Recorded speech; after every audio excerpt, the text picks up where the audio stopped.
فرعون، وہ ظالم بادشاہ جس کے سامنے پوری مصر کی دھرتی لرزتی تھی۔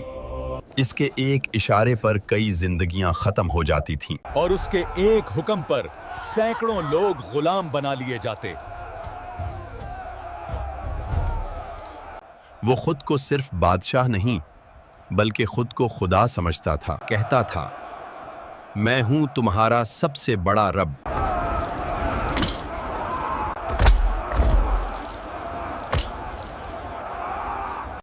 فرعون ایسا ظالم بادشاہ تھا جو بنی اسرائیل سے بھاری بوجھ اٹھواتا تھا اور انہیں بھاگنے سے روکنے کے لیے ان کے پیروں میں زنجیریں ڈال رکھی تھیں۔ وہ زنجیر اور توق پہنے ہوئے سیڑھیوں سے بالا خانوں تک چڑھ کر کام کرتے تھے۔ اکثر ایسا ہوتا کہ سیڑھیاں چڑھتے ہوئے کئی لوگ گر کر شدید زخمی ہو جاتے۔ لیکن فرعون کو اس کی کوئی پرواہ نہ تھی، کیونکہ اس نے سب کو غلام بنا رکھا تھا۔ اگر کوئی بھاگنے کی کوشش بھی کرتا تو وہاں سے نکلنا اس کے لیے ناممکن تھا، کیونکہ چاروں طرف ایک گھنا جنگل بنوا رکھا تھا جہاں خونخوار شیر پالے گئے تھے۔ اس لیے کسی کی اتنی ہمت نہ تھی کہ اجازت کے بغیر کوئی اندر یا باہر جا سکے۔ یہ جگہ مصر کے اصل شہر سے تھوڑے فاصلے پر تھی، اس لیے یہاں فرعون خود کو مکمل طور پر محفوظ سمجھتا تھا، اور فرعون بنی اسرائیل کے لوگوں کو یہاں غلام بنا کر لے آتا۔ پھر بنی اسرائیل کے ان لوگوں پر سب سے زیادہ ظلم کیا کرتا تھا۔ بنی اسرائیل کے وہ لوگ جو شہر میں یا اطراف میں رہتے تھے وہ بھی آزاد نہ تھے۔ فرعون اور اس کی قوم یہ سمجھتے تھے کہ بنی اسرائیل ہماری غلامی کے لیے پیدا ہوئے ہیں۔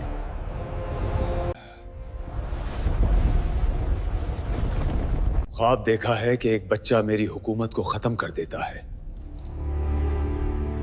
اس بارے میں کچھ بتاؤ۔ جی بالکل، یہ پیشین گوئی ہم نے کتابوں میں بھی پڑھ رکھی ہے، لیکن آپ سے کہنے میں ڈر لگتا تھا کہ کہیں آپ ہم پر غضبناک نہ ہو جائیں۔ بنی اسرائیل میں ایک بچہ پیدا ہوگا جو بڑی طاقت والا ہوگا۔ وہ آپ کی سلطنت کے خلاف اٹھے گا اور آپ کی حکومت کو ختم کر دے گا۔ میں ان کتابوں کو غلط ثابت کر دوں گا۔ وہ پیدا ہونے سے پہلے مر جائے گا۔ پھر اس نے ظلم کی وہ انتہا کر دی جس نے دنیا کو لرزا کر رکھ دیا۔ ہر سال ہزاروں جانیں اس خطرے کو دور کرنے کے لیے ختم کر دی جاتی۔ سنا ہے ہمارا نجات دہندہ آنے والا ہے، اور فرعون کی حکومت ہمیشہ نہیں رہے گی۔ کیا ہم بھی آزاد ہو جائیں گے؟ جی یہی سنا ہے کہ وہ بنی اسرائیل میں سے ہوگا اور ہمیں آزاد کرائے گا۔ لیکن فرعون نے تو ہر حاملہ عورت کی نگرانی کے لیے ایک دائی مقرر کر رکھی ہے، پھر کیسے ہوگا؟ اللہ کے حکم سے وہ دائی جو نگرانی کے لیے مقرر تھی حضرت موسیٰ علیہ السلام کی ماں کی سچی ہمدرد بن گئی۔ اس نے سب راز اپنے دل میں چھپا کر رکھے اور حمل کی خبر کسی کو نہ دی، اور یوں شدید خوف کے ان لمحوں میں حضرت موسیٰ علیہ السلام کی ولادت ہو گئی۔ اس گھر میں کوئی بچہ پیدا ہوا ہے تو بتاؤ۔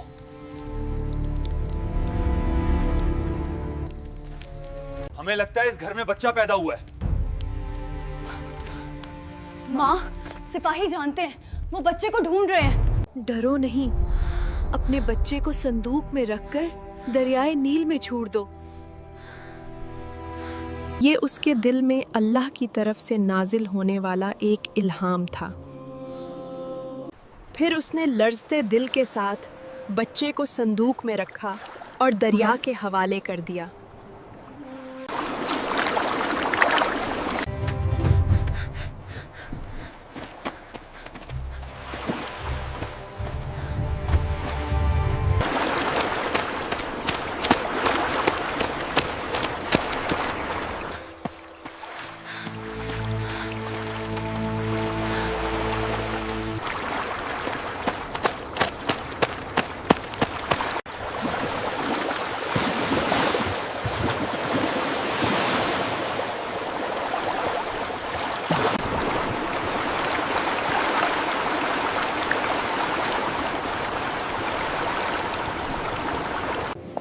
میرا آج دل اداس ہے.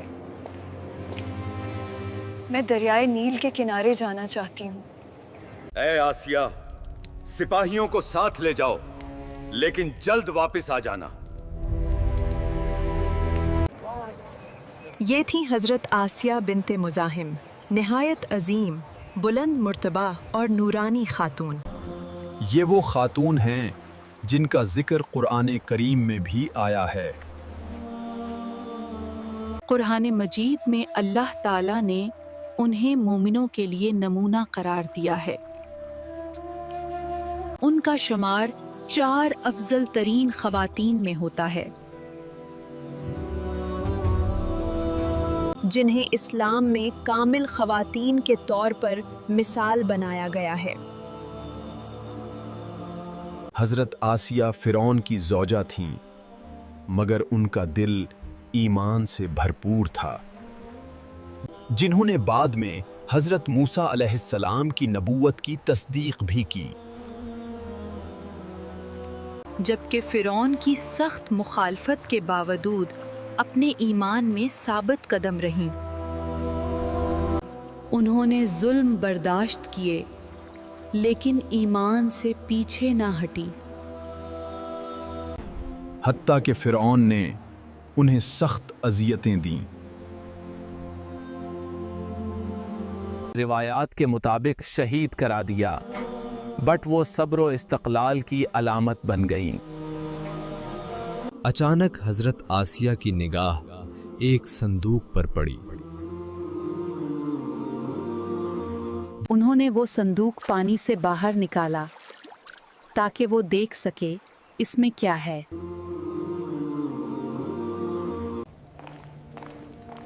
مجھے دریائے نیل کے کنارے ملا.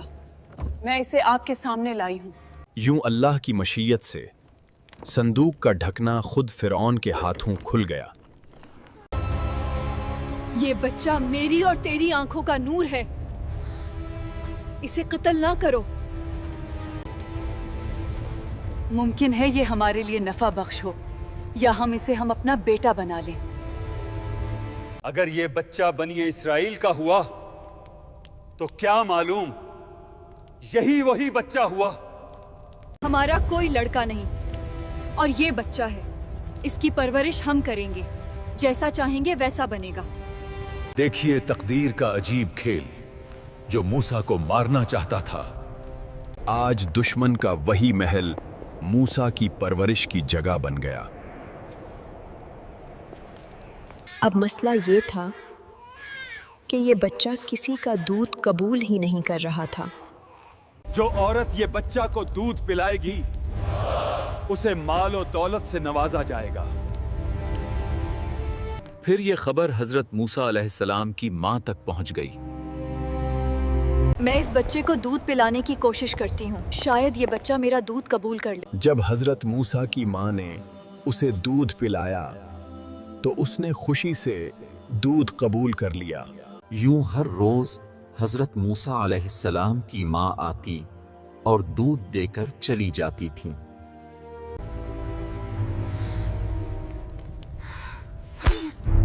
جب آپ اسے اٹھاتی ہیں تو خوش ہوتا ہے، اور جب میں اٹھاتا ہوں تو غصہ کرتا ہے. مجھے لگتا ہے یہ جان بوجھ کر ایسا کرتا ہے. کیا پتا یہ وہی بچہ ہو جو میری حکومت ختم کرے گا. نہیں، یہ بچہ ہے. اسے نہیں پتا کیا کرنا ہے اور کیا نہیں. لیکن مجھے یقین ہے کہ یہ میرے لیے خطرہ ہے، اس لیے ممکنہ خطرہ پہلے مٹا دینا چاہیے. نہیں، ایسا کچھ نہیں. وہ ایک بچہ ہے، بھلا وہ کیا جانتا ہے. وقت گزرتا رہا. نبی جوان ہو چکے تھے. سچائی، انصاف اور رحم کرنے والے ایک عظیم انسان تھے، جبکہ فرعون کی سلطنت میں ظلم بڑھتا ہی جا رہا تھا. ان بیچاروں پہ کیوں ظلم کر رہے ہو؟ ہم صرف فرعون کے حکم کے پابند ہیں، کسی اور کی بات نہیں سنیں گے. ایک دفعہ حضرت موسیٰ علیہ السلام شہر میں داخل ہوئے تو 2 آدمیوں کو لڑتے دیکھا. ایک مومن اور ایک قبطی